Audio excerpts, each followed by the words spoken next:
ಶೇಷ cinema release date ಇವಾಗ sir announce ಮಾಡ್ತಾರೆ, ತುಂಬ ಖುಷಿ ಇದೆ. ಲೇಟಾಗ ನಾನು ಈ ಕಾರ್ ಕಲಿತೆ ಅಣ್ಣ, ಓಡಿಸ್ಕೊಂಬಂದೆ ನಿಧಾನಕ್ಕೆ, ಅದಕ್ಕೆ ಸಾರಿ, ದಯವಿಟ್ಟು ಕ್ಷಮಿಸಿ. ಅಷ್ಟರಲ್ಲಿ ಇವರೆಲ್ಲ ಮಾತಾಡಲಿ, ಆಮೇಲೆ ಬರೋಣ ಅಂತ. ಬೇಡ ಅಣ್ಣ, ಸಾರಿ, ಕ್ಷಮಿಸಿ ಅಂತ ಹೇಳ್ತಾ ಇದ್ದೀನಿ. ಬಿಡಿ ಅಣ್ಣ, ಎಲ್ಲರೂ ನೋಡ್ತಾ ಇದ್ದಾರೆ, ಕ್ಯಾಮ್ರಾ ಇದೆ. ದಯವಿಟ್ಟು ಕ್ಷಮೆ ಇರಲಿ, ಇದು ಮೊದಲನೇ ಸಲ ನಾನು ಇಷ್ಟು ಲೇಟಾಗಿ ಬಂದಿರೋದು. ಹೌದು, ಅವಾಗ ಯಾವತ್ತಾರು ಅಪ್ರಿಷಿಯೇಟ್ ಮಾಡಿದ್ದೀರಾ ಅಣ್ಣ, ಇಷ್ಟು ಬೇಗ ಬಂದಿದೆಯಲ್ಲಮ್ಮ, ಫಸ್ಟ್ ನೀನೇ ಬಂದಿದೆಯಲ್ಲಮ್ಮ ಅಂತ. ಇಲ್ಲ ಅಣ್ಣ, ನಾನು ರೀಸನ್ ಹೇಳಿದ್ರೆ ಆಯ್ತು, ಅದನ್ನು ಬಿಡಿ. ಶೇಷ ಸಿನಿಮಾ ಬಗ್ಗೆ ಮಾತಾಡೋಣ. ಈಗ ರಿಲೀಸ್ ಆಗ್ತಾ ಇದೆ, ತುಂಬ ಖುಷಿ ಇದೆ. ಅದೇನೋ ಮದುವೆ ಆದಮೇಲೆ ಎಲ್ಲ ಸಿನಿಮಾಗಳು ರಿಲೀಸ್ ಆಗ್ತಾ ಇದೆ, ಹಿಂಗೆ ಅಂತ ಮುಂಚೆನೇ ಗೊತ್ತಿದ್ರೆ ನಾನು ಮುಂಚೆನೇ ಮದುವೆ ಆಗಿರ್ತಿದ್ದೆ. ಇವತ್ತಿಂದ ಪ್ರಮೋಷನ್ ಸ್ಟಾರ್ಟು, ಸೊ ಇನ್ಮೇಲೆ ಅವಾಗವಾಗ ನಾವು ಸಿಗ್ತಾ ಇರ್ತೀವಿ. ಇನ್ನೂ ಹೆಚ್ಚು ಸಿನಿಮಾ ಬಗ್ಗೆ ಮಾತಾಡೋಣ. ತುಂಬ ಖುಷಿ ಇದೆ, ಡೈರೆಕ್ಟರ್ ಮುಖದಲ್ಲಿ ನಗು ಕಾಣಿಸ್ತಾ ಇದೆ, ಸೊ ಎಲ್ಲ ಪಾಸಿಟಿವ್ ಆಗಿ ಕಾಣಿಸ್ತಾ ಇದೆ. ಅಷ್ಟೇ, ನಾನು ಹೊರಡ್ತೀನಿ. Thank you, bye. ಈಗ ಮದುವೆ ಆದಮೇಲೆ ಎಷ್ಟು ಸಿನಿಮಾಗಳು ನಿಮಗೆ ಲೈನಪ್ ಆಗಿದೆ? ಯಾರೂ ಫೋನ್ ಮಾಡಿಲ್ಲ. ಒನ್ ಆಫ್ ದ ಪ್ರೊಡ್ಯೂಸರ್ಸ್ ಇಲ್ಲೇ ಫ್ರಂಟಲ್ಲಿ ಕೂತಿದ್ದಾರೆ, ಕೇಳಿ. ಹೇಗಿರುತ್ತೆ ನಿಮ್ಮ ಪಾತ್ರ ಇದರಲ್ಲಿ? ನಿಮ್ಮದು ಏನೇನಿದೆ ಪಾತ್ರ ಇದರಲ್ಲಿ? ಸರ್, ನಾನು ಪೊಲೀಸ್ ಮಾಡಿದ್ದೀನಿ ಸರ್. ಇವಾಗ ಕೇಳಿದ್ರೆ ನಿಮಗೆ ಕಾಣುತ್ತೆ, ಇವಾಗ ಕೇಳಿದ್ರೆ ನಿಮಗೆ ನಗು ಬರ್ಬೋದು. ಕರಪ್ಟೆಡ್ ಪೊಲೀಸಾ ಅಥವಾ ಫೇವರಿಸಂ ಪೊಲೀಸಾ, ಅದು ಹೇಳ್ಬೋದಾ? ಅಲ್ಲಿ ನೋಡಿ ಕಂಡ್ಬಿಡ್ತಾ ಇದಾರೆ ಅವರು ಹಿಂಗೆ. ಏನು ಸಿನಿಮಾ ಮುಂಚೆ ನಮ್ಮ ಕ್ಯಾರೆಕ್ಟರ್ ಬಗ್ಗೆ ಹೇಳಕ್ ಬಿಡಲ್ಲ, ಇದೊಂದು ನೀವು ತಿಳ್ಕೊಬೇಕು. ನೀವು ಅನ್ಕೋತೀರಾ ನೀವೇನೋ ಕ್ವೆಶನ್ ಕೇಳಿ ನಾವು ದಡ್ಡಿ ನಮ್ಗೆ ಹೇಳಕ್ ಬರ್ತಾ ಇಲ್ಲ ಅಂತ. ಇಲ್ಲ, ಅಲ್ಲಿ ಕಂಡ್ಬಿಡ್ತಾ ಇರ್ತಾರ ಅವರು. ಸರ್, ಇನ್ನ ಸ್ವಲ್ಪ ಬ್ಯಾಲೆನ್ಸ್ ಇದೆ, ಅದಕ್ಕೆ ಅವ್ರ ಫೇವರ್ ನಾವು ಇವಾಗ. ಮಲಯಾಳಮಲ್ಲಿ ಏನಾದರೂ ನೀವೇ ಡಬ್ ಮಾಡಿದ್ದೀರಾ? ಪ್ರಾಕ್ಟೀಸ್ ಮಾಡಿದ್ದೀರಾ? ಬಿಡ್ಲಿಲ್ಲ ಇವ್ರು ಡಬ್ ಮಾಡಕ್ಕೆ. ನಾನು ಹೇಳಿದೆ ನನ್ನ ಮಲಯಾಳಮಿನ ಕಾರಿಯಂ ಆ್ಯಂಡ್ ಡಬ್ ಚೇಯುಂ ಅಂತ, ಅವ್ರು ಕೇಳಿಲ್ಲ. ಕನ್ನಡದ ಥರ ಮಾತಾಡ್ತೀಯ Malayalam. Thank you sir. Full ಕಟ್ಟೊಡ್ದಿದ್ದೀನಿ. ಕೇಳಿ, ಇವಾಗ ಸ್ಟೇಜ್ ಮೇಲೆ ನೆಕ್ಸ್ಟ್ ಬರ್ತಾರಲ್ಲ ಅವ್ರಿಗೆಲ್ಲ ಕ್ವೆಶನ್ಸ್ ಕೇಳಿ. ಒಳ್ಳೆ, ನಾನು ಎಕ್ಸಾಮ್ಗೂ ಇಷ್ಟು ಓದಿರ್ಲಿಲ್ಲ, ನಾನು ಅಷ್ಟು ನೀಟಾಗಿ ಪಡ ಪಡ ಪಡ ಪಡ ಪಡ ಅಂತ ಮಲಯಾಳಂ ಆಡಿಯನ್ಸ್ ಯಾರಾದ್ರು ಏನಿದೆ, ನಾನು ಸ್ಟಾರ್ಟಿಂಗ್ ಮಾಡ್ತಾಯಿತ್ತು. 6 പിറന്നൊരാളെ സ്റ്റേഷനിലേക്ക് വിളിച്ചു വരുത്തിയത് നാട്ടിൽ മാന്യമര്യാദയ്ക്ക് ജീവിക്കുന്ന ആളുകളെ സ്റ്റേഷനിലേക്ക് വിളിച്ചു പറയാമെന്ന് അറിയില്ല. ಇದು ಕೇಳಕ್ಕೆ ಕನ್ನಡ ತರ ಇರ್ಬೋದು, ಬಟ್ ಡಬ್ಬಿಂಗ್ ಮಾಡಿದ್ರೆ sync on point.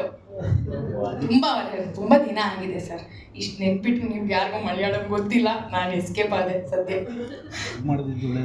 Thank you ಹೇಳಿದ್ದೆಲ್ಲ ನಮ್ದಲ್ಲಿ. ಡ್ಯಾನ್ಸಿಂಗು ಹ್ಯಾಂಡ್ಸಮ್ ಒಂದು ಕನ್ಫ್ಯೂಸ್ ಆಗ್ಬಿಟ್ಟೆ ನಾನೆಲ್ಲ ಅಂತ ಹಿಂದೆ ತಿರುಗಿ ನೋಡ್ತಾ ಇದ್ದೆ ಯಾರು. ಎಲ್ರಿಗೂ ನಮಸ್ಕಾರ. ಶೇಷ ಪೊಲೀಸು ಬಟ್ಟೆ ಮತ್ತೆ ಕಾಣಿಸ್ತಾ ಇದೆ, ಗೊತ್ತು ನನಗೆ. ನೀವು ಕೇಳಿದ ಪ್ರಶ್ನೆನೇ ಕೇಳ್ತೀರಿ, ಯಾಕೆ ಸರ್ ಪೊಲೀಸ್ ಬಿಟ್ಟು ಬೇರೆ ಕ್ಯಾರೆಕ್ಟರ್ ಮಾಡಲ್ವ ಅಂತ. ಗೊತ್ತಿಲ್ಲ, ನನ್ನ ಮೀಸೆಗೋ ನನ್ನ ಹೈಟ್ಗೋ ನನ್ನ ಪರ್ಸನಾಲಿಟಿಗೋ ಅದು ಬರ್ತಾ ಇರುತ್ತೆ. ಆ ಪಾತ್ರಕ್ಕೆ ತಕ್ಕಂತೆ ನ್ಯಾಯ ಒದಗಿಸಕ್ಕೆ ಆದರೆ ಮಾತ್ರ ಆ ಪಾತ್ರನ ಒಪ್ಕೋತೀನಿ. ಸೊ ಈ ಕತೆನ ಮೊದಲು ಬಂದು ಹೇಳಿದಾಗ ವೆರಿ ಕ್ಯೂರಿಯಸ್ ಅನ್ನಿಸ್ತು. ಅಂದರೆ ಒಂದು ಸ್ಟೇಷನ್ ಸುತ್ತ ನಡೆಯುವಂಥ ಒಂದು ಘಟನೆ, ಆ ಘಟನೆಗೆ ಸ್ಟೇಷನ್ ಹೇಗೆ ಸ್ಪಂದಿಸುತ್ತೆ ಅನ್ನುವಂಥ ಕತೆ. ಸೊ ಭಾಳ ಇಷ್ಟ ಆಯಿತು. ಅಂದರೆ ಸುಮಾರಷ್ಟು ಕ್ರೈಮ್ ಥ್ರಿಲ್ಲರ್ಗಳು ಅಥವಾ ಬೇರೆ ಸಬ್ಜೆಕ್ಟ್ಗಳು ಪೊಲೀಸ್ ವಿಚಾರವಾಗಿ ಬಂದಾಗ್ಲೂ ಹೊರಗಡೆ ಯಾವುದೋ ಒಂದು ಇನ್ಸಿಡೆಂಟ್ ಆಗಿರುತ್ತೆ, ಅದ್ರ ಮೇಲೆ ಒಂದು ಇನ್ವೆಸ್ಟಿಗೇಷನ್ ನಡೀತಾ ಇರುತ್ತೆ ಅಂತ. ನನಗೆ ಈ ಸಿನಿಮಾ ಪ್ರಾಮಿಸಿಂಗ್ ಅನ್ಸಕ್ಕೆ ಇನ್ನೊಂದು ಕಾರಣ ಏನು ಅಂದರೆ, ಇದೇ ಥರದ ಸಬ್ಜೆಕ್ಟನ್ನು ಮುಂಚೆ ಒಂದು ಓಕೆ ಮಾಡಿದ್ವಿ ಸರ್, ಬೆಲ್ ಬಾಟಮ್ ಅಂತ. ಅದು ಸೂಪರ್ ಹಿಟ್ ಆಗಿತ್ತು. ಸೊ ಅದೇ ಕಾನ್ಫಿಡೆನ್ಸ್ ಈ ಕತೆ ಮೇಲೂ ಇದೆ, ಇದು ಚೆನ್ನಾಗಿ ಆಗುತ್ತೆ ಅನ್ನೋ ಒಂದು ನಂಬಿಕೆ ಇದೆ. ಯಾಕಂದರೆ ಪೊಲೀಸ್ ಸ್ಟೇಷನ್ ಒಳಗಡೆ ನಡೆಯುವಂಥ ಘಟನೆ, ಪೊಲೀಸ್ ಅವ್ರಗಳ ಜೊತೆನೇ ನಡೆಯುವಂಥ ಘಟನೆ.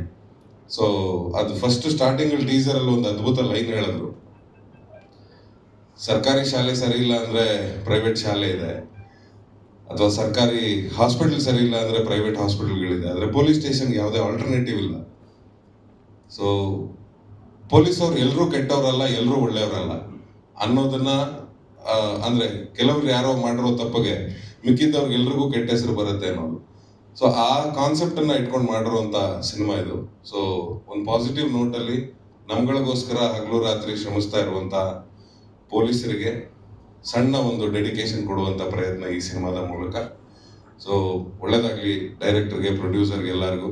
ಅಂಡ್ ಇದು ಬರೀ ಕನ್ನಡದಲ್ಲಿ ಮಾತ್ರ ಈ ಚಿತ್ರ ಮೂಡಿ ಬರ್ತಾ ಇಲ್ಲ, ಇದು ಮಲಯಾಳಮಲ್ಲಿ ಕೂಡ ಸೈಮಲ್ಟೇನಿಯಸ್ಲಿ ಶೂಟ್ ಮಾಡಿರುವಂತ ಸಿನಿಮಾ. ಅಂದ್ರೆ ಬರೀ ಕನ್ನಡದಲ್ಲಿ ಮಾತ್ರ ಶೂಟಿಂಗ್ ಮಾಡಿ ಮಲಯಾಳಮಲ್ಲಿ ಡಬ್ಬಿಂಗ್ ಮಾಡಿದೀವಿ ಅಂತಲ್ಲ, ಇದು ಶೂಟ್ ಕೂಡ ಮಲಯಾಳಮಲ್ಲೇ ಮಾಡಿದೀವಿ. ಸೊ ಕನ್ನಡ ಮತ್ತೆ ಮಲಯಾಳಂ ಎರಡೂ ಭಾಷೆಗಳಲ್ಲಿ ಚಿತ್ರೀಕರಣ ಆಗಿದೆ. ಇನ್ನು ಬೇರೆ ಭಾಷೆಗೆ ಡಬ್ ಆಗುತ್ತೆ. ಸೊ ಸ್ಟ್ರೈಟ್ ಆಗಿ ಮಲಯಾಳಮಲ್ಲೂ ರಿಲೀಸ್ ಆಗುತ್ತೆ, ಸ್ಟ್ರೈಟ್ ಆಗಿ ಕನ್ನಡದಲ್ಲೂ ರಿಲೀಸ್ ಆಗುತ್ತೆ. ಆ ಥರದ ಒಂದು ಪ್ರಯತ್ನ. ಸೊ ಇಡೀ ಪ್ರೊಡ್ಯೂಸರ್ ವರ್ಗಕ್ಕಾಗಿರ್ಬೋದು ಅಥವಾ ನಿರ್ದೇಶಕರಿಗಾಗಿರ್ಬೋದು, ಇಡೀ ಸಿನಿಮಾ ತಂಡಕ್ಕಾಗಿರ್ಬೋದು, ಎಲ್ರಿಗೂ ಈ ಸಿನಿಮಾದ ಮೂಲಕ ಜಯ ಸಿಗ್ಲಿ ಅಂತ ಕೇಳ್ಕೊತಾ ಇದ್ದೀನಿ. Thank you so much. Pramod, ನಿಮ್ಮ ಪಾತ್ರ ಯಾವ ರೀತಿ ಇರುತ್ತೆ? ಅಂದರೆ ನೀವು ಕರಪ್ಷನಲ್ಲಿ ಇರ್ತೀರಾ ಅಥವಾ ಅದಕ್ಕೆ? ಆಬ್ವಿಯಸ್ಲಿ ನಮ್ಮನ್ನು ನೋಡಿದ್ರೆ ಕಳ್ರಿದ್ದಂಗೆ ಇಲ್ವಾ ಸರ್? ನಮ್ಮನ್ನು ಯಾರು ಸರ್ ಒಳ್ಳೆಯವ್ರು ಮಾಡ್ತಾರೆ? ಏನೋ ಪಾಪ ಇದ್ರ ಹಿಂದಿನ ಸಿನಿಮಾ ಲಾಫಿಂಗ್ ಬುದ್ಧ ಅಂತ ಹೇಳಿ ಬಹಳ ಒಳ್ಳೆ ಪಾತ್ರ ಕೊಟ್ಟರು. ಇಲ್ಲಾಂದ್ರೆ ನಮ್ಮನ್ನು ನೋಡಿದವರೆಲ್ಲ ಕಳ್ಳರ ಥರನೇ ನೋಡ್ತಾರೆ. ಇಲ್ಲಿ ಒಂದು ವರ್ಡ್ ಇರುತ್ತೆ, ಕರಪ್ಷನ್ನೇ ಕಾನೂನು ಅನ್ನೋದೊಂದು ಬರುತ್ತೆ. ಸೊ ಅಂದರೆ ಅದು ಪೂರ್ತಿ ಕರಪ್ಷನ್ ಸುತ್ತಾನೆ ಇರುತ್ತಾ? ಯಾಕಂದರೆ ದೇವರಾಜ್ ಅವರಿನ ಟಿ ಕ್ಯಾರೆಕ್ಟರ್ ಅಂತ. ಹೌದು. ಸೊ ಹೇಗೆ ಅದು ಯಾವ ರೀತಿ ಅಂದ್ರೆ ಅದೇ ಆಗ್ಲೇ ಒಂದ್ ಪದದಲ್ಲಿ ಹೇಳಿದೆ, ಜಾಸ್ತಿ ಹೇಳ್ತಾ ಹೋದ್ರೆ ಕತೆ ರಿವೀಲ್ ಆಗುತ್ತೆ ಅಂತ. ಅಂದ್ರೆ ಒಂದು ಗುಂಪಿನ ಪೊಲೀಸ್ ಮಾಡೋ ತಪ್ಪಿಗೆ ಇಡೀ ಪೊಲೀಸ್ ಸ್ಟೇಷನ್ ಏನ್ ಅನುಭವಿಸುತ್ತೆ ಅದನ್ನ. ಸೊ ಸರ್ ಅದನ್ನ ಹೇಳಿದ್ರು, ಇಲ್ಲಿ ಒಳ್ಳೆಯವ್ರು ಉಳ್ಕೊಳ್ತಾರ ಇಲ್ಲ ಕೆಟ್ಟವ್ರು ಉಳ್ಕೊತಾರ ಅನ್ನೋದು ನೋಡೋದೇ ಈ ಕಥೆಯ ಸಾರಾಂಶ. ಸೊ ಹಂಗಾಗಿ ಅದನ್ನ ಬಿಟ್ಕೊಡಕ್ ಆಗ್ತಿಲ್ಲ. ಒಂದ್ ವೇಳೆ ಏನಾದ್ರು ಹೇಳಿದ್ರೆ ಮತ್ತೆ ಸುಮ್ಮನೆ ಕತೆ ರಿವೀಲ್ ಆಗ್ಬಿಡುತ್ತೆ, ನಾವು ಬೇಜಾರು ಮಾಡ್ಕೊಂಡ್ಬಿಡ್ತಾರೆ ಡೈರೆಕ್ಟರ್ ಅಂತ. ಈ ಮಲಯಾಳಂನಲ್ಲಿ ನೀವು ಕೂಡ ಖಂಡಿತ ಸರ್, ಮಲಯಾಳಂ ಕಲಿತೆ ಮಾತಾಡಿದ್ದೀನಿ. ನೀವು ಬಹಳ ಕಷ್ಟ ಆಗಿತ್ತು, ಒಳಗೊಳ ಅಂತೆಲ್ಲ. ನಿಮ್ಗೆ ಹತ್ರ ಇರ್ತಾರ ಹತ್ರನೇ 3 ಸಿನಿಮಾ ಆಯ್ತು ಮಲಯಾಳಮಲ್ಲಿ, ಬಟ್ ಸ್ಟಿಲ್ ಕಷ್ಟ. ಅಂದ್ರೆ ಆ ಭಾಷೆ ಕಲಿಯೋದು ಸ್ವಲ್ಪ ಕಷ್ಟ. ತಮಿಳು ತೆಲುಗುನಾರು ಸ್ವಲ್ಪ ಬೇಗ ಕಲ್ತ್ಬಿಡ್ತೀವಿ, ಹಿಂದಿ ಬೇಗ ಕಲ್ತ್ಬಿಡ್ತೀವಿ. ಮಲಯಾಳಂ ಸ್ವಲ್ಪ ನಾಲ್ಗೆ ಎಲ್ಲ ಬೇರೆ. ಆಮೇಲೆ ಕಿವಿಲಿ ಹೇಳ್ತೀನಿ ಸರ್. ಈ ರೀತಿಯ ಸಬ್ಜೆಕ್ಟು ಅಂದರೆ ಸಾಮಾನ್ಯವಾಗಿ ಪೊಲೀಸ್ ಸಬ್ಜೆಕ್ಟ್ ಅಂದ ತಕ್ಷಣ ತುಂಬ ರ್ಯಾಶ್ ಆಗಿರುತ್ತೆ ಅಂತಲೇ. ಇದು ರ್ಯಾಶ್ ಆಗಿ ಮೂವ್ ಆಗುತ್ತಾ ಅಥವಾ ಒಂದಷ್ಟು ಇನ್ಫಾರ್ಮೇಟಿವ್ ಆಗಿರುತ್ತಾ ಅಂತ? ಇದೆ ಸರ್, ಎನರ್ಜೆಟಿಕ್ ಆಗೂ ಇದೆ, ರ್ಯಾಶ್ ಆಗೂ ಇದೆ. ಅಂದ್ರೆ ಪಾತ್ರಗಳು ಬೇರೆ ಬೇರೆ ಆಗುತ್ತೆ. ಅಂದ್ರೆ ಎಲ್ಲಾ ಪೊಲೀಸರು ತುಂಬಾ ಸಾಫ್ಟ್ ಆಗಿರಲ್ಲ. ಲಾಫಿಂಗ್ ಬುದ್ಧದಲ್ಲಿ ಮಾಡಿದಾಗ ಆ ಪೊಲೀಸ್ ಕ್ಯಾರೆಕ್ಟರ್ ಹೇಗಿತ್ತು, ಕಾನ್ಸ್ಟೇಬಲ್ ಸಾಫ್ಟ್ ಕ್ಯಾರೆಕ್ಟರ್, ಅದೇ ತರ ಎಲ್ಲಾ ಪೊಲೀಸರು ಇರಲ್ಲ. ಅಂದ್ರೆ ಕೆಲವರು ರಫ್ ಆಗಿ ಬಿಹೇವ್ ಮಾಡ್ತಾರೆ, ಕೆಲವರು ಅದನ್ನು ಈಸಿಯಾಗಿ ಹ್ಯಾಂಡಲ್ ಮಾಡ್ತಾರೆ. ಸೊ ಈ ತರದ ಎಲ್ಲಾ ವೇರಿಯೇಷನ್ ಪೊಲೀಸ್ ಆಫೀಸರ್ಗಳನ್ನು ಕಾಣಬಹುದು ಈ ಸಿನಿಮಾದಲ್ಲಿ. ಅಂದ್ರೆ ಅದೇ ಹೇಳಿದ್ದು, ಕೆಲವರು ಮಾಡೋ ತಪ್ಪಿಗೆ ಎಲ್ಲರೂ ಅನುಭವಿಸ್ಬೇಕಾಗಿರುವಂತ ಶಿಕ್ಷೆ ಅಥವಾ ಶಿಕ್ಷೆಯನ್ನ ಅವ್ರುಗಳೇ ಹೇಗೆ ಸರಿ ಮಾಡ್ಕೋತಾರೆ ಅನ್ನೋಂತ ಒಂದು ತಿರುವು ಇಡೀ ಸಿನಿಮಾದಲ್ಲಿ. ಅವರು ಫಸ್ಟ್ ಟೈಮ್ ಡೈರೆಕ್ಷನ್ ನಮ್ಗೊಂದಷ್ಟು ಅನುಭವ ಇದೆ. ನಿಮ್ಗೆ ಇನ್ಪುಟ್ಸ್ ಏನಾದ್ರು ಕೊಟ್ಟಿದ್ರಾ? ಇಲ್ಲಪ್ಪ, ಖಂಡಿತ ಇಲ್ಲ. ಅಂದ್ರೆ ಸಣ್ಣ ಪುಟ್ಟದ ಇಂಪ್ರೂವೈಸೇಷನ್ಸ್ ಮಾಡ್ತೀವಿ ಅಷ್ಟೇ. ಯಾವುದೇ ನಿರ್ದೇಶಕರು ಹೊಸಬರಾಗ್ಲಿ ಹಳಬರಾಗ್ಲಿ ಅಣ್ಣವ್ರು ಫಸ್ಟೇ ಹೇಳ್ಕೊಟ್ಬಿಟ್ಟಿದಾರಲ್ಲ, ನಿರ್ದೇಶಕರು ಅಂದ್ರೆ ಕಾಲಕ್ಕೆ ಬಿದ್ದು ನಮಸ್ಕಾರ ಮಾಡಿ ಅವ್ರು ಹೇಳಿದ್ದನ್ನು ಕೇಳ್ಕೊಂಡು ಆಕ್ಟಿಂಗ್ ಮಾಡ್ತಾ ಇರ್ಬೇಕು ಅಂತ, ಅದನ್ನೇ ಫಾಲೋ ಮಾಡಿದೀವಿ. ಬಟ್ ಸಣ್ಣ ಪುಟ್ಟ ಇಂಪ್ರೂವೈಸೇಷನ್ ಆಕ್ಟ್ರೆಸ್ ಮಧ್ಯದಲ್ಲಿ ಮಾಡ್ಕೊಂಡಿದೀವಿ ಅಷ್ಟೇ. ಯಾಕಂದ್ರೆ ಎಲ್ಲಾ ಕಲಾವಿದರು, ಹಿರಿಯ ಕಲಾವಿದರು ಇದ್ದಾರೆ, ಗೊತ್ತಿರೋ ಕಲಾವಿದರು ಇದ್ರು. ಸೊ ಅವ್ರ ಜೊತೆ ಒಂದೆರಡು ಸರಿ ಇದನ್ನ ಹಿಂಗ್ ಮಾಡೋ ಬದಲು ಹಿಂಗ್ ತಗೋಣ, ಈ ತರ ಹೋಗೋಣ ಅನ್ನೋಂತ ಡಿಸ್ಕಷನ್ ಇರುತ್ತೆ. ಬಿಟ್ರೆ ಡೈರೆಕ್ಟರ್ಗೆ ಆ ಥರದ್ದೇನು ಮೇಜರ್ ಇನ್ಪುಟ್ಸ್ ಥರದ್ದೇನು ಕೊಡಲ್ಲ. ಜಾನ್ ಜೊತೆ ವರ್ಕ್ ಮಾಡಿದ್ದೀವಿ ಅನ್ಸುತ್ತೆ. ಅವರು ಅಲ್ಲಿ ಒಳ್ಳೆ ನಟರವರು. ಅವ್ರಿಗೆ ನನಗೆ ಮಲಯಾಳಂ ನಾನು ತಪ್ಪು ಮಾಡಿದಾಗ ಅವ್ರು ಸರಿ ಮಾಡ್ತಿದ್ರು, ಅವ್ರು ಕನ್ನಡ ತಪ್ಪು ಮಾಡಿದಾಗ ನಾನು ಸರಿ ಮಾಡ್ತಿದ್ದೆ. ಸೊ ಹಾಗಾಗಿ ಒಳ್ಳೆ ಬಾಂಧವ್ಯ ಇದೆ. ತುಂಬಾ ಚೆನ್ನಾಗಿ ಆಕ್ಟ್ ಮಾಡ್ತಾರೆ. ಅಲ್ಲಿಂದ ಮಲಯಾಳಮಿಂದ ಒಂದು 4-5 ಜನ ಆರ್ಟಿಸ್ಟ್ಗಳು, ನನಗೆ ಹೆಸರು ಅಷ್ಟು ನೆನಪಿಲ್ಲ, 4-5 ಜನ ಆರ್ಟಿಸ್ಟ್ಗಳು ಆಕ್ಟ್ ಮಾಡಿದ್ದಾರೆ. ಎಲ್ಲರೂ ಅದ್ಭುತವಾದ ನಟರು, ತುಂಬಾ ಚೆನ್ನಾಗಿ ಪರ್ಫಾರ್ಮ್ ಮಾಡಿದ್ದಾರೆ. ಅಂದ್ರೆ ಭಾಷೆಯನ್ನ ಮೀರಿ ಇದೊಂದು ಬಾರ್ಡರ್ ಆಗುವಂತ ಕತೆ ತರ ಇಟ್ಕೊಂಡು ಕಾಸರಗೋಡು ಅಥವಾ ಕೇರಳದಲ್ಲೂ ಕೂಡ ಈ ಕತೆ ನಡೆಯುತ್ತೆ, ಕರ್ನಾಟಕದಲ್ಲೂ ಈ ಕತೆನ ಶೂಟ್ ಮಾಡ್ಬೋದು. ಅಂದ್ರೆ ಅದು ಫಿಕ್ಸ್ ಆಗುತ್ತೆ ಚೆನ್ನಾಗಿ ಅಂತ ಹೇಳಿ ಎರಡೂ ಭಾಷೆಯಲ್ಲಿ ಶೂಟ್ ಕೂಡ ಎರಡೂ ಭಾಷೆಯಲ್ಲಿ ಮಾಡಿದ್ವಿ. Yes, thank you. ಶೇಷ ಎಲ್ಲ ಹೇಳಿದ್ರು. ಶೇಷ ಉಳಿದವರು, ಇದು ಪೊಲೀಸ್ ಕತೆ, ಪೊಲೀಸ್ ಸ್ಟೇಷನಲ್ಲಿ ನಡೆಯೋ ಕತೆ. ಒಳ್ಳೆ ಟೈಟ್ಲ್ ಇಟ್ಟಿದ್ದಾರೆ, ಶೇಷ ಅಂತ. ಶೇಷ ಅಂದರೆ ಉಳಿದವರು. ಯಾರು ಉಳಿದಿದ್ದು? ತಪ್ಪು ಮಾಡಿದವರ, ಮಾಡದೇ ಇರೋರ, ನಿರಪರಾಧಿಗಳ? ಭಾಳ ಚಿಕ್ಕದಾದ ಚೊಕ್ಕದಾದ ಒಂದು ಕಥೆ ಮಾಡಿದ್ದಾರೆ ಪ್ರದೀಪ್. ತುಂಬ ಚೆನ್ನಾಗಿ ಮಾಡಿದ್ದಾರೆ. ಒಂದು ನನ್ನ ಲೆಕ್ಕದಲ್ಲಿ ಒಂದು 15 ದಿವಸ ಶೂಟ್ ಮಾಡಿದ್ರು ಅಥವಾ ಇನ್ನೂ ಕಡಿಮೆ. ನಮ್ಮ ಪಾತ್ರ ನಾವುಗಳಿರು 15-20 ದಿವಸ ಶೂಟ್ ಮಾಡಿದ್ದಾರೆ. ಹೆಚ್ಚು ಕಡಿಮೆ ಒಂದೇ ಜಾಗದಲ್ಲಿ ನಡೆಯುವಂಥ ಕಥೆನ ಸುಮಾರು 2 ಗಂಟೆಗಳ ಕಾಲ, 2 ಗಂಟೆಯ ಕಾಲದ ಸಿನಿಮಾ. ಸೀಟೆಡ್ಸ್ ಅಂತಾರಲ್ಲ, ಸಿನಿಮಾ ಕೂತ್ರೆ ಕಡೆ ತನಕ ಕೂರುವಂಥ ನೋಡುವಂಥ ಸಿನಿಮಾ ಮಾಡಿದ್ದಾರೆ ಪ್ರದೀಪ್. ಭಾಳ ಚೆನ್ನಾಗಿ ಮಾಡಿದ್ದಾರೆ. ವಿಷುವಲಿ ತುಂಬ ಚೆನ್ನಾಗಿದೆ. ಪಾತ್ರಗಳು ಪೊಲೀಸ್ ಸ್ಟೇಷನ್ಲಿ ಇರುವಂಥ ಇನ್ಸ್ಪೆಕ್ಟ್ರಿಂದ ಹಿಡಿದು ACP ಇಂದ ಹಿಡಿದು ಕಡೆಯ ಕಾನ್ಸ್ಟೇಬಲ್ವರೆಗೂ ಎಲ್ಲ ಪಾತ್ರಗಳು ಜೀವಂತ ಪಾತ್ರಗಳಿದೆ. ಪೊಲೀಸ್ ಸ್ಟೇಷನ್ ಅಂತಂದರೆ ಬರೀ ಅಫಿಷಿಯಲ್ ಪೊಲೀಸ್ ಸ್ಟೇಷನ್ ಒಂದೇ ಅಲ್ಲ, ಅವ್ರ ಪರ್ಸ್ನಲ್ ಲೈಫಲ್ಲೂ ಹೇಗಿರ್ತಾರೆ, ಪರ್ಸ್ನಲ್ ಮನೆಯ ತೊಂದರೆಗಳಿದ್ರೂ ಹೇಗೆ ಕೆಲಸದ ವಿಚಾರದಲ್ಲಿ ಕೆಲಸ ಮಾಡ್ತಾರೆ ಅನ್ನೋದನ್ನು ತೋರಿಸಿದ್ದಾರೆ. ಭಾಳ ಚೆನ್ನಾಗಿ ತೋರಿಸಿದ್ದಾರೆ.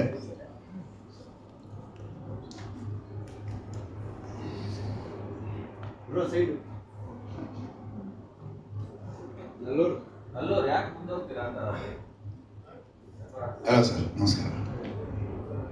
ಸೊ ಭಾಳ ದಿವಸದಿಂದ ನಾವು ಕಾಯ್ತಾ ಇದ್ದೀವಿ. ಈಗ ತಾನೇ ಟೀಸರ್ ರಿಲೀಸ್ ಆಗಿತ್ತು, ಮತ್ತೆ ನೋಡಿದ್ದೀವಿ. ಇವತ್ತು ನೋಡಿದ್ರು ಭಾಳ ಫ್ರೆಶ್ ಆಗಿದೆ. ಆ್ಯಂಡ್ ನಾನು ಹೇಳೋದು, ಪೊಲೀಸರದ್ದೇ ಒಂದು ಕಥೆ ಬಂದು ಭಾಳ ಸಮಯ ಆಗಿತ್ತು ಅಂತ. ಎಲ್ಲ ಸುಮಾರು ಸಿನಿಮಾಗಳಲ್ಲಿ ಪೊಲೀಸ್ ಇದ್ದೇ ಇರ್ತಾರೆ, ಪೊಲೀಸ್ ಪಾತ್ರಗಳಿರುತ್ತವೆ. ಆದರೆ ಪೊಲೀಸ್ನವ್ರದ್ದೇ ಕಥೆ ಇರುವಂಥ ಒಂದು ಸಿನಿಮಾ ಶೇಷ ತುಂಬ ಚೆನ್ನಾಗಿ ಮಾಡಿದ್ದಾರೆ. ಇವತ್ತಿನ ನಾವು ನೋಡಿದಾಗ ಕಳೆದ ವರ್ಷದಲ್ಲಿ ಒಂದು ಸುಮಾರು 200 ಸಿನಿಮಾಗಳು ರಿಲೀಸ್ ಆಗಿದೆ, ನಾವು ಕೇಳಿರೋ ಪ್ರಕಾರ, ನೋಡಿರೋ ಪ್ರಕಾರ. ಅದರಲ್ಲಿ ಬಹುತೇಕ ಚಿಕ್ಕ ಸಿನಿಮಾಗಳು ಅಂತಂದರೆ ನಾವು ದೊಡ್ಡ ತಾರೆಯರು ಇಲ್ಲದೇ ಇರುವಂಥ ಸಿನಿಮಾಗಳ ಬಗ್ಗೆ ಹೇಳ್ತಾ ಇದ್ದೀನಿ. ಚಿಕ್ಕ ಸಿನಿಮಾಗಳು ಈಗ ದೊಡ್ಡ ಸುದ್ದಿ ಮಾಡೋ ಸಮಯ ಬಂದಿದೆ. ಚಿಕ್ಕ ಸುದ್ದಿಗಳೇ ನಮ್ಮ ಚಿತ್ರರಂಗದಲ್ಲಿ ಇವತ್ತು ಹೇಳ್ತಾ ಇದ್ರು 7 ಸಿನಿಮಾ ರಿಲೀಸ್ ಆಗ್ತಾ ಇದೆ ಅಂತ. ಆಗಲಿ, ಏಕೆಂದರೆ ಎಲ್ರಿಗೂ ಅವಕಾಶ ಬೇಕು. ಸುಮಾರು ಜನ ಹೊಸ ಹುಡುಗರು ಸಿನಿಮಾ ಮಾಡ್ತಾ ಇದ್ದಾರೆ, ನಿರ್ದೇಶನ ಮಾಡ್ತಾ ಇದ್ದಾರೆ, ನಿರ್ಮಾಪಕರು ಬರ್ತಾ ಇದ್ದಾರೆ, ನಟರು ಬರ್ತಾ ಇದ್ದಾರೆ. ಎಲ್ರಿಗೂ ಒಂದು ಒಳ್ಳೆಯ ಅವಕಾಶ. ಆದರೆ ಚಿಕ್ಕ ಸಿನಿಮಾಗಳು ದೊಡ್ಡ ಸುದ್ದಿ ಆಗಬೇಕಾದ್ರೆ ಸುಮ್ಮನೆ ನನ್ನ ಅನುಭವದ 2 ಮಾತು ಹೇಳ್ತೀನಿ. ನಮ್ಮ ಭಾಷೆ ಒಂದೇ ಅಲ್ಲ, ನಮ್ಮ ಕನ್ನಡ ಭಾಷೆಯ ನಮ್ಮ ನೆಲದ ಸಿನಿಮಾಗಳೇ ಆಗಬೇಕು. ಆವಾಗಲೇ ಜನಗಳನ್ನು ಸೆಳೆಯೋಕ್ಕೆ ಒಂದು ಅವಕಾಶ ಸಿಗುತ್ತೆ. ಇಷ್ಟೆಲ್ಲ ಮೀಡಿಯಾ ಇದ್ರೂ ಯಾಕೆ ಜನಗಳು ನಮ್ಮ ಸಿನಿಮಾಗೆ ಬರ್ತಾ ಇಲ್ಲ ಅಂತ ಒಂದು ದೊಡ್ಡ ಎಲ್ಲ ಕಡೆ ಒಂದು ಅಭಿಪ್ರಾಯ ಇದೆ. ಅದಕ್ಕೆ ಯಾರು ಉತ್ತರ ಹೇಳಬೇಕು ಅಂತ ಗೊತ್ತಿಲ್ಲ. ನಮಗೆ ನಾವೇ ಉತ್ತರ ಕಂಡು ಹಿಡ್ಕೋಬೇಕು. ನಮ್ಮ ಪತ್ರಿಕಾ ಮಿತ್ರರನ್ನು ಭಾಳಷ್ಟು ಕೇಳ್ತಾ ಇರ್ತೀನಿ, ಸುದ್ದಿಗಳು ಹಾಕ್ತೀರಾ, ಈ ಪ್ರಶ್ನೆ ಕೇಳಿ. ಏಕೆಂದರೆ ಸುಮಾರು ಸಿನಿಮಾಗಳ ಪತ್ರಿಕಾಗೋಷ್ಠಿಗೆ ಹೋಗಿ ಪ್ರೆಸ್ ಮೀಟಲ್ಲಿ ಎಲ್ಲ ಮಾತಾಡ್ತಲೇ ಇರ್ತೀರ, ಕೇಳ್ತಲೇ ಇರ್ತೀರ. ಖಂಡಿತ ಇದಕ್ಕೊಂದು ನಾವು ಉತ್ತರ ಕಂಡು ಹಿಡ್ಕೊಳ್ಳೋದೇ ಇದ್ದರೆ, ಅಂದರೆ ಉತ್ತರ ಅಂತಂದರೆ ಅದಕ್ಕೆ ಬೇಸಿಕ್ ಏನು ಅಂತಂದರೆ ಸಿನಿಮಾ ಚೆನ್ನಾಗಿರಬೇಕು. ಚಿಕ್ಕದಾದ ಚೊಕ್ಕದಾದ ಸಿನಿಮಾ, ಫಸ್ಟು ಸಿನಿಮಾ ಚೆನ್ನಾಗಿರಬೇಕು, ಆಮೇಲೆ ಖಂಡಿತ ಜನ ಬರ್ತಾರೆ. ಯಾಕೆಂದರೆ ಹಿಂದೆ ಹೋಲಿಸಿದರೆ ಈ ಇಷ್ಟು ಮೀಡಿಯಾಗಳು ಎಲೆಕ್ಟ್ರಾನಿಕ್ ಮೀಡಿಯಾಗಳು ಇಲ್ಲದೇ ಇರೋ ಸಮಯದಲ್ಲಿ ಸುಮಾರು ಸಿನಿಮಾಗಳು ಮಾಡ್ತಿದ್ರು. ಆವಾಗ ನನಗೆ ಗೊತ್ತಿದ್ದಾಗೆ ಸಿನಿಮಾಗಳು ಮಾಡಿ ಸಿನಿಮಾನ ರಿಲೀಸ್ ಮಾಡ್ತಾಯಿದ್ರು. ಈಗಿನ ಹಾಗೆ ಸಿನಿಮಾಗೆ ಬನ್ನಿ ಅಂತ ಯಾರು ಕೇಳಿದ್ದು ನಾನು ಕೇಳಿಲ್ಲ. ಯಾಕಂದ್ರೆ ನಾನು ಸುಮಾರು ವರ್ಷದಿಂದ ಕೆಲಸ ಮಾಡ್ತಾಯಿದ್ದೀನಿ. ದಯವಿಟ್ಟು ನಮಗೆ ಸಿನಿಮಾ ಬನ್ನಿ, ನಮ್ಮ ಕನ್ನಡ ಸಿನಿಮಾ ನೋಡಿ ಅಂತ ಯಾರು ಹೇಳಿದ್ದು ಕೇಳೇ ಇಲ್ಲ. ಯಾಕೆ ನಾವು ಮಾಡಿದ್ದಿರಲಿ, ಸಿನಿಮಾ ಮಾಡ್ತಾಯಿದ್ರು, ರಿಲೀಸ್ ಮಾಡ್ತಾಯಿದ್ರು, ಜನ ಬಂದು ನೋಡ್ತಾಯಿದ್ರು, 100 days ನೋಡ್ತಾಯಿದ್ರು. ಸಿಲ್ವರ್ ಜೂಬ್ಲಿ, ಗೋಲ್ಡನ್ ಜೂಬ್ಲಿ 1 ವರ್ಷಗಳ ಕಾಲ ನಡೀತಾ ಇತ್ತು. ಬಟ್ ಇವತ್ತು ಇಷ್ಟೆಲ್ಲ ಮೀಡಿಯಾ ಇದ್ರೂ ಪ್ರಚಾರಗಳು ಮಾಡ್ತಲೇ ಇದ್ದೀವಿ. ಆದ್ರೂ ದಯವಿಟ್ಟು ನಮ್ಮ ಸಿನಿಮಾ ಬಂದು ನೋಡಿ ಅನ್ನೋದು ಮಾತ್ರ ನಿಲ್ಲಿಸಿಲ್ಲ. ಸೊ ಒಂದೇ ಒಂದು ನಮ್ಮ ಕಿರಿಯ ನಿರ್ದೇಶಕರಿಗೆ, ಈಗಿನ ಪೀಳಿಗೆ ನಿರ್ದೇಶಕರಿಗೆ ಹೇಳೋದಂತ ಹೇಳಿದ್ರೆ, ದಯವಿಟ್ಟು ಒಳ್ಳೊಳ್ಳೆ ಸಿನಿಮಾಗಳನ್ನು ಫಸ್ಟ್ ಮಾಡೋಣ. ನಿಧಾನ ಆದರೂ ಪರವಾಗಿಲ್ಲ ಮಾಡಿ ಒಳ್ಳೆ ಸಿನಿಮಾಗಳು ಮಾಡಿದರೆ ಖಂಡಿತ ಜನ ನಮ್ಮ ಕನ್ನಡ ಚಿತ್ರಗಳನ್ನು ಪ್ರೋತ್ಸಾಹಿಸ್ತಾರೆ. ಆಗಲಿ ಎನಿವೆ, ಇದೊಂದು ಹೇಳಬೇಕು ಅಂತ ಅನಿಸ್ತು, ಒಂದು ವೇದಿಕೆ ಕೊಟ್ಟರು, ಅದಕ್ಕೆ ಹಾಗಾಗಿ ಹೇಳಬೇಕು ಅಂತ ಅನಿಸ್ತು. ಶೇಷ ತುಂಬ ಚೆನ್ನಾಗಿ ಮಾಡಿದ್ದಾರೆ. ಪ್ರದೀಪ್ ಅರಸೀಕೆರೆ ಭಾಳ ಕಷ್ಟಪಟ್ಟು ಮಾಡಿದ್ದಾರೆ. ಅವರು ನಮ್ಮನ್ನು ಬೆಂಬಿಡದೆ ಫೋನ್ಗಳು ಮಾಡಿಕೊಂಡೇ ಇರ್ತಾರೆ, ನಾವು ಕೇಳಿದ್ದೀವಿ. ಒಳ್ಳೇದಾಗಲಿ, ಎಲ್ರಿಗೂ ಒಳ್ಳೇದಾಗಲಿ. Good luck to the whole team. Thank you sir. ಎಲ್ರಿಗೂ ನಮಸ್ಕಾರ. ನನ್ನ ಹೆಸರು ಸಾಯಿ ಭೈರವ ಅಂತ. ನಾನೊಬ್ಬ ಚಿಕ್ಕ ಆರ್ಟಿಸ್ಟು. ಇದು ನನ್ನ ಸಿನಿಮಾದಲ್ಲಿ ಇದು ಮಾಡಿರೋ ನನ್ನ ಮೊದಲನೇ ಟೈಮ್ ನಾನು ಕ್ಯಾಮ್ರಾ ಫೇಸ್ ಮಾಡಿದ್ದೀನಿ. ಅದು ಎಲ್ಲ ದೊಡ್ಡ ದಿಗ್ಗಜರ ಜೊತೆ ಮಾಡಿರೋದನ್ನ ನನ್ನ ಪುಣ್ಯ ಅಂತ ಹೇಳ್ಕೊತೀನಿ. ಶ್ರೀಧರ್ ಸರ್ ಆಗಿರ್ಬೋದು, ಪ್ರಮೋದ್ ಅಣ್ಣ ಆಗಿರ್ಬೋದು, ದೇವರಾಜ್ ಸರ್ ಆಗಿರ್ಬೋದು, ಆಮೇಲೆ ದಿನೇಶ್ ಮಗಳು ಸರ್ ಇವತ್ತು ನಮ್ಮ ಜೊತೆ ಇಲ್ಲ ಅವರು. ಬಟ್ ಅಂಥ ದೊಡ್ಡ ಕಲಾವಿದರ ಜೊತೆ ಆ್ಯಕ್ಟ್ ಮಾಡೋದಕ್ಕೆ ನನಗೆ ತುಂಬ ಖುಷಿ ಆಗ್ತಿದೆ. ಶೇಷ, ಶ್ರೀಧರ್ ಸರ್ ಹೇಳಿದಾಗೆ ಒಂದು ವಿಭಿನ್ನವಾದ ಒಂದು ಟೈಟ್ಲ್ ಅಂತ. ಶೇಷ ಅಂದರೆ ಒಂದು ಟೈಟ್ಲು ಬಂದ್ಬಿಟ್ಟು ಸಾಂಸ್ಕ್ರಿಟ್ ವರ್ಡು, ಸಂಸ್ಕೃತ ವರ್ಡು. ಅಂದರೆ ಯಾರು ಉಳಿದವರು, ಉಳಿಕೆ, the one who is left behind ಅಂತ ಶೇಷ ಅಂದರೆ ಒಂದು ಒಳ್ಳೆ ಟೈಟಲ್ಲು. ಆ್ಯಂಡ್ ಡೆಫಿನೆಟ್ಲಿ ಇದು ಶೇಷ ಒಂದು ಸಿನಿಮಾ ನಮ್ಮ ಡೈರೆಕ್ಟರ್ ಹೇಗೆ ಮಾಡಿದ್ದಾರೆ ಅಂದರೆ, ಇದು ಡೆಫಿನೆಟ್ಲಿ ನೀವು ಫ್ಯೂಚರಲ್ಲಿ OTT ನೋಡಿದಾಗ ಅಯ್ಯೋ ನಾವು ಥಿಯೇಟರ್ ನೋಡಬೇಕಿತ್ತಲ್ಲಪ್ಪ ಅಂತ ಅನ್ಕೋಬಾರ್ದು. ಡೆಫಿನೆಟ್ಲಿ ಇದು ಮಾಡಿರೋದು ಸಿನಿಮಾ ಥಿಯೇಟ್ರಿಗೆ ಅಂತ ಮಾಡಿರೋ ಸಿನಿಮಾ. ದಯವಿಟ್ಟು ನೀವೆಲ್ಲರೂ ಒಂದು ಥಿಯೇಟ್ರಿಗೆ ಬಂದು ನೋಡಬೇಕಂತ ಹೇಳ್ತೀನಿ. ಡೆಫಿನೆಟ್ಲಿ ಒಂದು ಥಿಯೇಟ್ರಿಕಲ್ ಸಿನಿಮಾ. ಆ್ಯಂಡ್ ನಮ್ಮ ಡೈರೆಕ್ಟರ್ ಬಗ್ಗೆ ಹೇಳ್ಬೇಕಂದ್ರೆ, ಅವರೊಬ್ಬರು ಸಾಮಾನ್ಯ ಒಬ್ಬರು KEB ಲೈನ್ಮ್ಯಾನ್ ಆಗಿದ್ದವರು ಈ ಥರದ್ದೊಂದು ಒಳ್ಳೆ ಸಿನಿಮಾ ಮಾಡಿದ್ದಾರೆ ಅಂತ ಹೇಳೋದಕ್ಕೆ ಇಷ್ಟಪಡ್ತೀನಿ. ಈ ಸಿನಿಮಾಗೆ ಪಾರ್ಟ್ ಆಗಿರೋದಕ್ಕೆ ನನಗೆ ತುಂಬ ಖುಷಿ ಆಗ್ತಿದೆ. ದಯವಿಟ್ಟು ಎಲ್ಲರೂ ಒಂದು ಥಿಯೇಟ್ರಲ್ಲಿ ನೋಡಿ ಅಂತ ಹೇಳ್ತೀನಿ. ಇವತ್ತು ಪ್ರತಿಯೊಬ್ಬರೂ ಎಲ್ಲರೂ ಮನೆಯಲ್ಲೇ ಕೂತ್ಕೊಂಡು ಸಿನಿಮಾ ನೋಡ್ತಾರೆ OTT ಪ್ಲ್ಯಾಟ್ಫಾರ್ಮ್ಸಲ್ಲಿ. ಯಾಕಂದರೆ ಇವತ್ತು ಜನರು ಎಲ್ಲೋ ಅಪ್ಡೇಟ್ ಆಗಿದ್ದಾರೆ ಪ್ರತಿಯೊಂದು ಸಿನಿಮಾ ನೋಡ್ಬಿಟ್ಟು. ಬಟ್ ಡೆಫಿನೆಟ್ಲಿ ಇದೊಂದು ಒಳ್ಳೆ ಥಿಯೇಟ್ರಿಕಲ್ ಸಿನಿಮಾ. ಥಿಯೇಟ್ರಿಗೆ ಬಂದು ನೋಡಿದ್ರೆ ನೀವು ತುಂಬ ಪ್ರೌಡಾಗಿರ್ತೀರ. ಆ್ಯಂಡ್ ಇವತ್ತೆಲ್ಲರೂ ಹೇಳ್ತಾರೆ ಮಲಯಾಳಂ ಸಿನಿಮಾ ಒಂದು ಒಳ್ಳೆ ಕಂಟೆಂಟ್ ಓರಿಯೆಂಟೆಡ್ ಇರುತ್ತೆ, ಅದು ಇದು ಅಂತೆಲ್ಲ ಎಲ್ಲರೂ ಖುಷಿ ಪಡ್ತಾರೆ. ನಮಗೂ ಹೆಮ್ಮೆ ಇದೆ, ಓಕೆ ಸಿನಿಮಾಸ್ ಅಂದರೆ ಎಲ್ಲ ಒಂದೇ.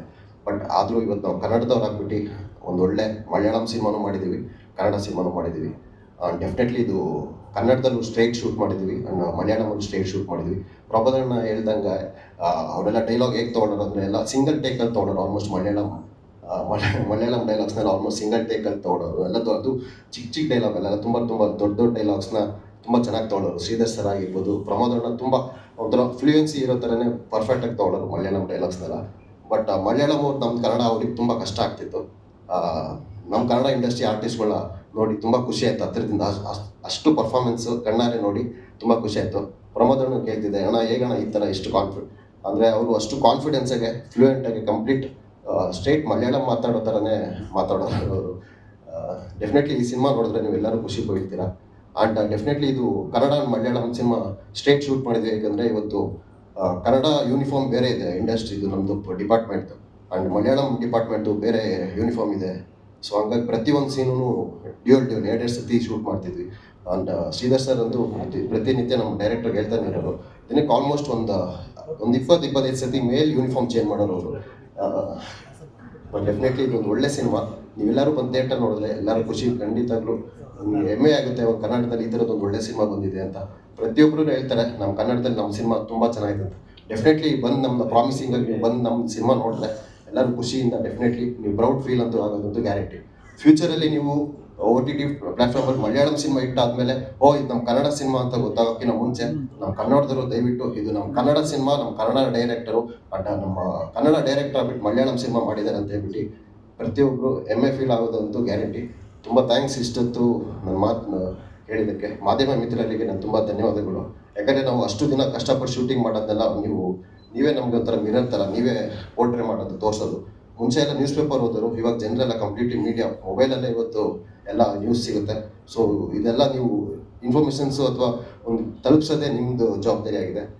Thank you so much media. ಜೈ Shriram. Thank you sir, thank you. ನಮಸ್ಕಾರ.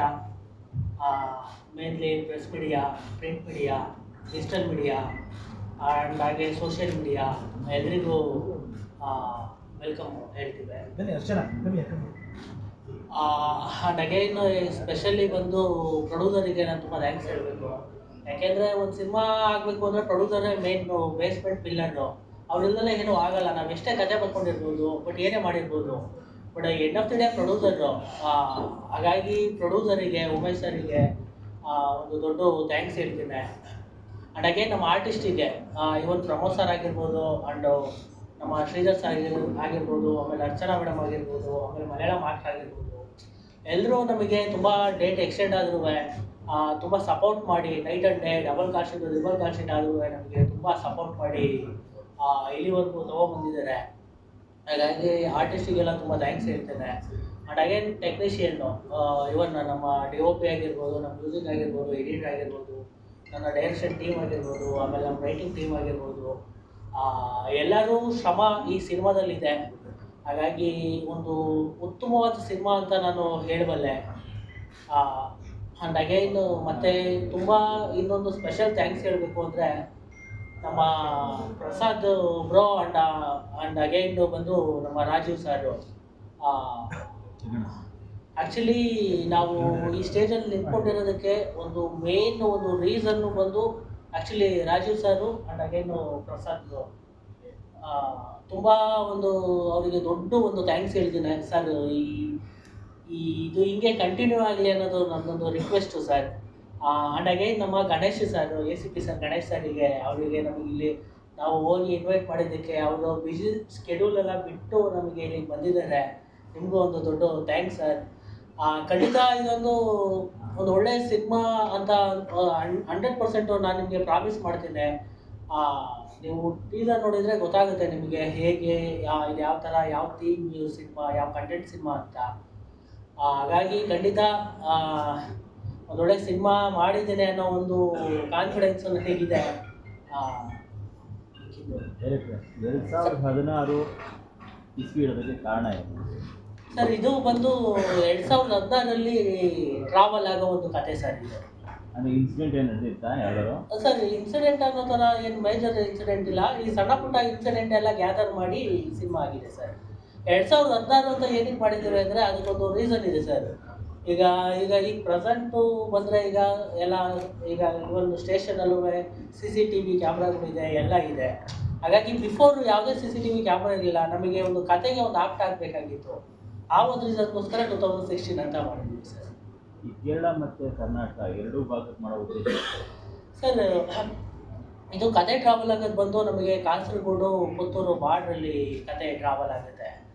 ಹಾಗಾಗಿ ನಾನು ಈಗ ನನ್ನ ರೈಟಿಂಗ್ ಟೀಮ್ ಜೊತೆ ಡಿಸ್ಕಷನ್ ಮಾಡಿದಾಗ ಇದು ಕಂಟೆಂಟ್ ಬೇಸಿಸ್ ಸಿನಿಮಾ, ಇದು ಮಲಯಾಳಂ ಆಕ್ಟ್ ಆಗುತ್ತೆ ಅಂತ ಒಂದಿಷ್ಟು ಟೀಮ್ ಜೊತೆ ಡಿಸ್ಕಷನ್ ಆಯಿತು. ಆ್ಯಂಡ್ ಅಗೇನ್ ಮಲಯಾಳಂ ನಾವು ಕೊಚ್ಚಿಗೆ ಹೋದಾಗಲೂ ಅಷ್ಟೇ, ಅಲ್ಲೆಲ್ಲ ಓಕೆ ಇದು ಮಲಯಾಳಂ ಆಕ್ಟ್ ಆಗುತ್ತೆ ಈ ಸಿನಿಮಾ, ಮಲಯಾಳಮಲ್ಲಿ ಆಕ್ಸೆಪ್ಟ್ ಮಾಡ್ತಾರೆ, ನೀವು ಧೈರ್ಯವಾಗಿ ಮಾಡ್ಬೋದು ಅಂತ ಹೇಳಿದ್ರು. ಹಾಗಾಗಿ ಕಂಟೆಂಟ್ ಬೇಸ್ ಸಿನಿಮಾ ಸರ್, ಅದೊಂದು ಬೇಸಾಗಿ ಮಾಡಿದ್ದು ಮಲಯಾಳಂ. ಬಿಫೋರ್ ರಿಲೀಸಿಗೆ OTTದು ನಿಮ್ಮದು ಟೈಅಪ್ ಆಗಿದೆ, ಕೊಲಾಬ್ರೇಷನ್ ಹೇಗಾಯ್ತು ನೋಡಿ ಸರ್? ಕೊಲಾಬ್ರೇಷನ್ನು ಅದೇ ಸರ್, ನಮ್ಮ ಸಿನಿಮಾ ನೋಡಿದ್ರು. ಅದರಲ್ಲಿ ಮೇಜರಾಗಿ ನಮ್ಮ ಕ್ರಾಂತಿ ಬ್ರೋ ಮತ್ತು ಆಮೇಲೆ ರಾಜೀವ್ ಸರು ನಮಗೆ ತುಂಬ ಸಪೋರ್ಟ್ ಮಾಡಿದರು. ಹೈದರಾಬಾದಿಂದ ಬಂದು, ಇಲ್ಲ ಈ ಸಿನಿಮಾ ಕ್ವಾಲಿಟಿ ಇದೆ, ಕಂಟೆಂಟ್ ಇದೆ, ನಾವು ಖಂಡಿತ ನಾವು ಮೂವ್ ಮಾಡ್ತೀವಿ ಅಂತ ಹೇಳಿ ನಮ್ಮ ಜೊತೆ ಟೈಅಪ್ ಆಗಿ ಅವರು ಒಂದ್ಸಲ ಸಿನಿಮಾ ನೋಡಿ ಅದಾದಮೇಲೆ ಅಲ್ಲಿಂದ OTTಗೆ ಹೋಗಿ ಅವರು ಒಂದ್ಸಲ ಸ್ಕ್ರೀನಿಂಗ್ ಆಗಿ ಹಾಗಾಗಿದೆ ಸರ್.